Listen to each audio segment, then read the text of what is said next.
doon sa AMLA or the Anti-Money Laundering Act, recently the Supreme Court issued Administrative Matter number 2209-01. And ito yung Code of Professional Responsibility and Accountability of Lawyers.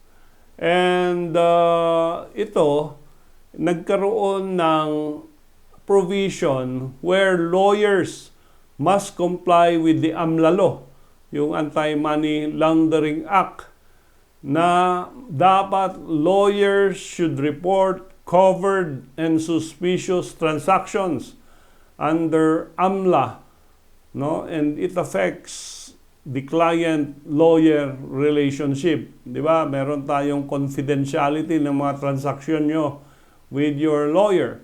But the problem now under this administrative order is pag yung client ay may covered transaction, no, involving a total amount in excess of 500,000 pesos a day, kung ito ay suspicious, then the lawyer is now obliged to report to the AMLA yung transaction ng kliyente.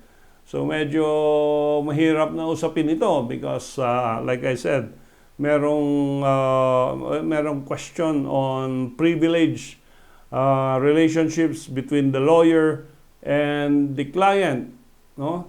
Of course, yung mga covered transactions na ito, yung mga transaction na walang economic or justification, no? Ang alam mo na yung kliyente mo ay earning only 1 million a month, pero nagdideposito siya ng 500,000 a day. So, that is a transaction na walang economic justification, merong obligasyon to report.